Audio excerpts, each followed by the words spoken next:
talk about the god of high school, baby! Woo!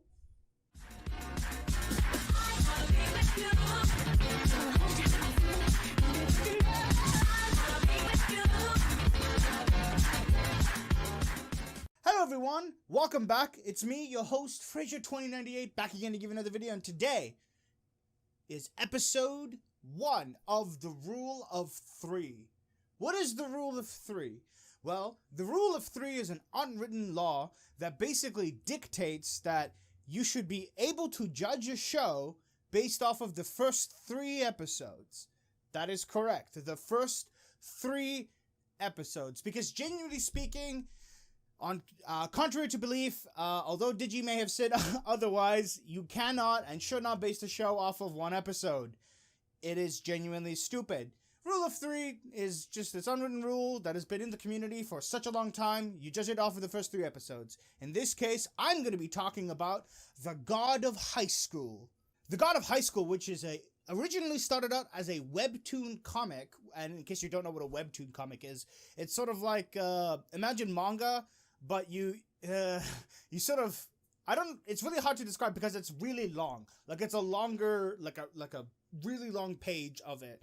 And it's kind of read similarly like a manga, but made in South Korea, as far as I'm concerned. I don't know if North Korea makes it or not, but made in South Korea. It's a South Korean comic, for lack of a better phrasing. And Crunchyroll decided to pair up with Webtoon and make The God of High School. So this is technically a Crunchyroll original. And I know it's a Crunchyroll original because throughout the show, they like to advertise their own company within.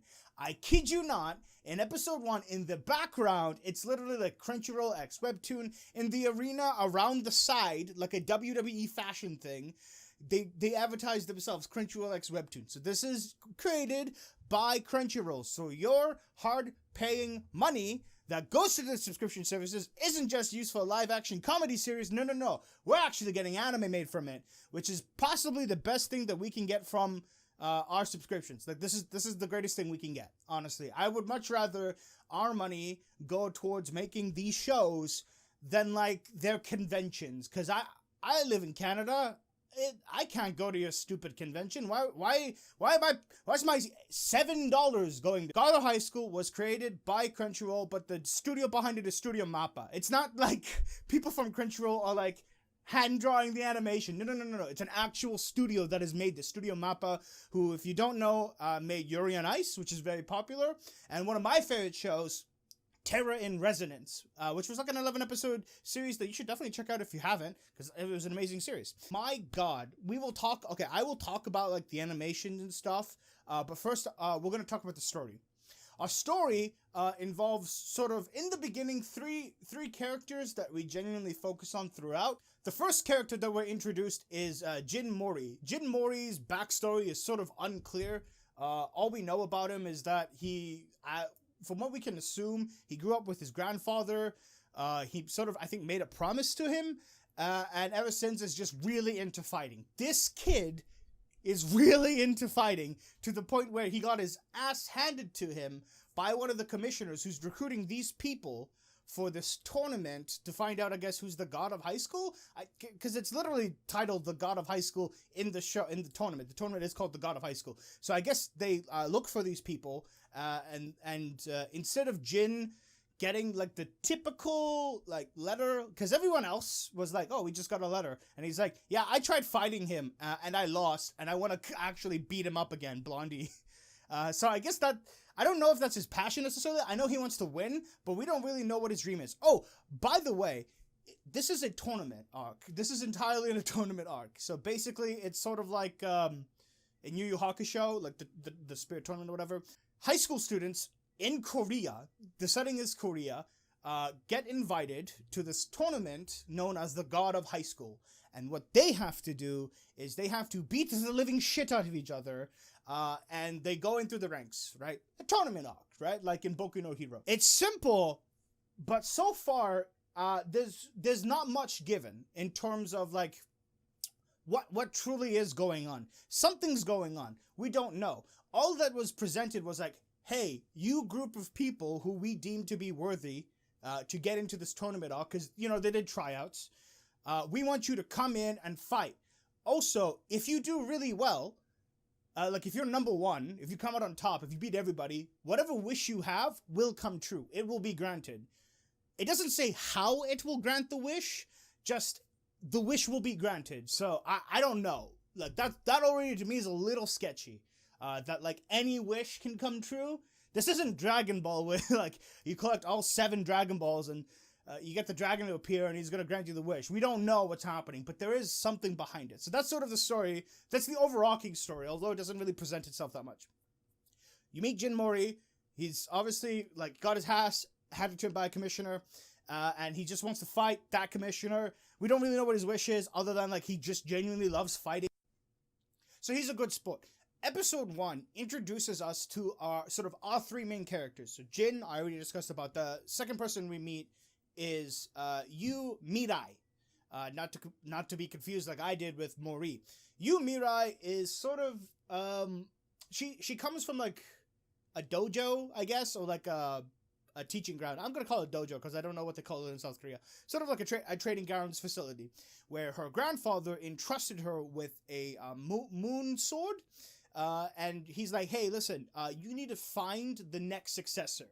I'm trusting you with this sword in hopes that you can find somebody to entrust it with in the future." I don't know why he didn't just come out and say, "Hey, I'm giving you this sword. I trust you with it. I want you to carry on and the legacy or whatever." Instead, he basically was like, your entire life goal is to give this sword to somebody else. Which makes sense, because like she's gonna, like when she dies or if she gets old, she's gonna have to do it anyways. But like, why not like just give her the sword and say, "Hey, we're giving you it"? I don't really know. Who knows? But so that's sort of her wish, is to revamp, give life back to her grandfather's sort of training grounds. That's just her wish in the tournament. That's why she's there. In the first episode, she meets like these muscular dudes that take a fancy to her because she's really all about muscle. She's a hardworking individual who trains a lot, so she can appreciate the fine muscles from an individual because of their training. And she's like, "Hey, you trained a lot, and it shows. I like that." And like she's kind of like talking to them. And Jin, because he's late for the tournament, because he's a goofy kind of character, rides his bicycle into her face. Like his bike wheels here, the front one. Foo! Right there. And that was funny. And then she's like going to like beat the shit out of him. And he's like, no, you don't get it. Like, this old lady's money got stolen. We need to go get the guy who stole her money. And like, she's like on top of him with her sword hanging out. And she's like, "Motherfucker, we're gonna beat you up for stealing this old lady's money who needs to afford surgery." But like, obviously we don't know what the money was for. He just created the mindscape that she needed this. Jin created a really sad backstory for this old lady, which was hilarious to see. The third character we meet is Han. Han's sort of this no-nonsense kind of character. He's actually a really calm dude. One of my favorite characters in the show presently, actually. He's this convenience store worker who he has 2 jobs. He works at like a convenience store, I think just stocking up and sweeping and all that. And the second job is he works at, I guess, like an internet cafe, because in the second episode, sorry, not the second episode, in the third episode, each episode so far focuses on a character, but Jin is sprinkled out like they're all sprinkled out throughout the entire 3 episodes, but Jin more so. But each episode is dedicated to the first 3 characters that we meet, right? So like in the first episode, all of them are kind of present. The second episode, Yu Mirai was more present, and in the third episode, Han was more present. That's just the structure. So what ends up happening is like they all meet because Han's working. He's walking, and as Yu and Jin are chasing the bad guy, Han just like, I swear to, sucker punches a fast-moving motorcycle, and he goes in with it, and he knocks him out. I don't know. Because when I saw that, I was like, man, that guy's really strong. The fact that his arm didn't break from the sheer speed that the motorcycle was going on was insane. But he's a strong dude, actually. So that's episode 1. They're introduced, and in the first half, and in the second half of the episode is them basically all in sort of like a free-for-all. And I guess whoever like the top 10 or something, I don't really know what the pool was. They didn't mention it. They just said, look, here's a bunch of people. What was creative about the episode was like the commissioner, the guy who's in charge of the fighting ring, right? Like kind of the referee. He's just like, and and he pauses, and everyone's like, well, he didn't say go. Do we fight? And I thought, like, yeah, do it. And then, like, two guys get at it, and it's like, oh, free for all. They're not stopping us. Let's go, boys. And they stop beating the shit out of each other. And then they introduce, like, this really weird character who's in like, a restraint, because I think he's a prisoner. I could be wrong. I'm not 100% sure who the guy is in relation to the fight. They just sort of introduce the guy, whose ability is mainly in his feet. He kicks a lot. They also have, in the tournament, these watches, sort of like these Fitbits, that tell you the level of the opponent. Well, that's the thing. It tells you, like, I don't know if it tells you the level of your opponent, because in the beginning, I thought it told you, like, your own stats. Like, here's how much health you have, here's your level, here's this, blah, blah, blah. But apparently, because, like, by the third episode, it tells you, like, the HP or something. It tells you, like, a statistic on your opponent. So I guess it does both. It tells you your stats and your opponent's stats that you're facing in the ring. Because in the first episode, it wasn't really clear, like, what it was. It just showed you, like, oh, well, here's your stats, here's your health. Think of it like an MMO thing. Like, here's your stats. Here's what you can do, I guess. Go for it. Because when the two guys were fighting, one of the guys looked at the other guy's Fitbit and was like, hey, he's a lower level than me. I could beat the shit out of him. Which, I mean, is a strategy within itself, honestly. Find a lower level and beat him, and you'll move up in the ranks. That's just how it is. So that was interesting to see. So that was, like, sort of episode 1. Episode 2 was all about Yu Mirai and her backstory, and she fights this, for lack of a better word, this bodacious babe from America who's also Korean, I forgot what the character's name is, I'm sorry, but the bodacious babe's intention is to have a harem. At least she was honest about it. She's just like, hey, I want well-behaved man, like the commissioners. She was just dreaming about the commissioners, to be honest with you, which is hilarious. Again, Yu is more consistent, more passionate, and her fighting style is the sword, right? She has a wooden sword that extends as her body, but even if she doesn't have the sword, which she didn't in the second episode, she uses her arms as dual wields and can slice and dice you with her arms. So she doesn't even need the sword. The sword is, to her, useless at this point, unless later on in the show that she has, like, a secret technique, sacred treasure or something, like in Seven Deadly Sins. But, like, with her, she just uses her arms. She just needs her arms, man, and she can, like, one shot KO. That's all she needs. Han's fighting style is a little bit different. His is more like fist contact. I don't really know what the style is called. He has, like, 4 levels to it. And he gave the names to each level. But I didn't know what it was. I think they did mention it in the show. But I don't want to say it so that I'm wrong. Leave a comment down below what it was, because I'm completely blanking. But, like, it was like a different style of a martial art. And he used it, and he won. Han is a good guy, all right? So that's episode 2. Episode 3 was all Han and Jin. Jin's a nice man. Jin in episode 2 sees a guy getting the shit beat out of him, and he doesn't like it because his opponent, rather than being really noble about the match, is just toying with him. And he intervenes, and that's a big no-no. You're not supposed to intervene in a match. And I genuinely thought, like, Jin would be out. I was like, this is one of the main characters, and he's already out of the match? That doesn't make any sense. But no, he really wasn't. He was just like, hey, one of the commissioners, Park is his name? Park is like, hey, buddy, if you can just knock down one of these commissioners, go ahead. You'll be back in the match. And, like, he makes him eat,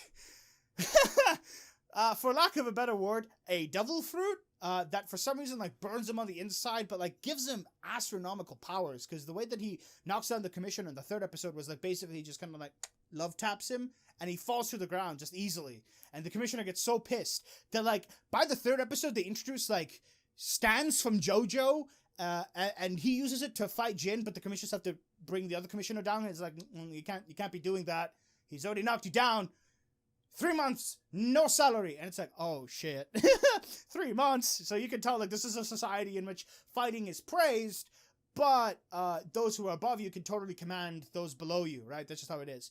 But, like, sprinkled throughout the show is, like, sort of this, like, underground mystery. There's this mystery element to it. One of the mysteries is, like, these news reporters had dirt on the Prime Minister of South Korea, And I don't know why I said it so uncertain. I don't know if they have a president. I think it's a president, right? They have a president, not a prime minister. I'm Canadian. I really don't know world politics, I guess. But they basically have dirt on a government official, and they're like, "Hey, we're gonna tell you what to do from now on, unless you want this out." And like within the first 30 seconds, a giant, I don't know what the fuck it was. I guess like a fist just comes down and like plops on the little island and completely kills them all.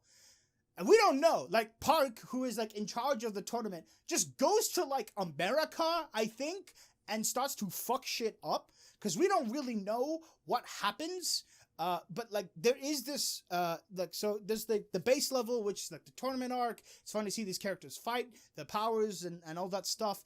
But like above them is this hidden mystery that we just don't know yet. Like we can start piecing together some ideas, maybe because I've never read the webtoon. I have no idea. I'm going in blind, right? We can piece ideas on what's gonna happen, but we don't really know. And I hope to God none of you who have read the webtoon are spoiling it for me in the comments. I will delete it. I'm not fucking joking. I don't want to read that. So all spoilers in the comments are gone. I was just talking specifically about the anime. After the anime is done, and I do a full review, I guess, of it, go crazy. Alright, we can have a big discussion about it. But as of right now, just the first 3 impressions, alright? It's just impressions of the first 3 episodes. That's all it is. So, like, one good thing I can think about off the top of my head right now that is amazing about this show is the fight styles. This is fighting that I wish Naruto had the quality of back then. Like old school Naruto. Because, like, my god, is it amazing. It's so genuinely good. It's so fluid. If you watch, like, the behind the scenes, they actually have, like, steady cam, motion cameras, right? The little dot things. They're referencing it for, like, the fluidity of it. And it's really good. It's actually done really well. The fight scenes. So, like, definitely, if you're into, like, a fighting genre show, watch it. I recommend it right there. If you're going for the story, I'm not saying that the story is bad. I'm just saying it's kind of lackluster because it is just a tournament arc. There's no character that I genuinely care about except for one, and that's Han. Han's motivation for fighting is that he has a sick friend, and he's working 2 jobs to pay for his friend's medical bills. That's why he's fighting. So already off the bat, I'm Team Han. Jin, I don't even know what Jin's backstory, like why he's fighting, except for the fact that he loves the fight. That's not a reason for me to really care about Jin as much. I just don't care. Yu's backstory, again, like, she has a decent one, but I just don't care either, because, like, it's so short, these backstories of these 2 characters who are basically sort of the main characters in the show, that you just don't care. They spend more time developing Han than they did Jin and Yu. And I'm not saying like these are bad characters. I'm just saying I don't care about them as much as Han. Because Han is more fleshed out. He's going through some shit, right?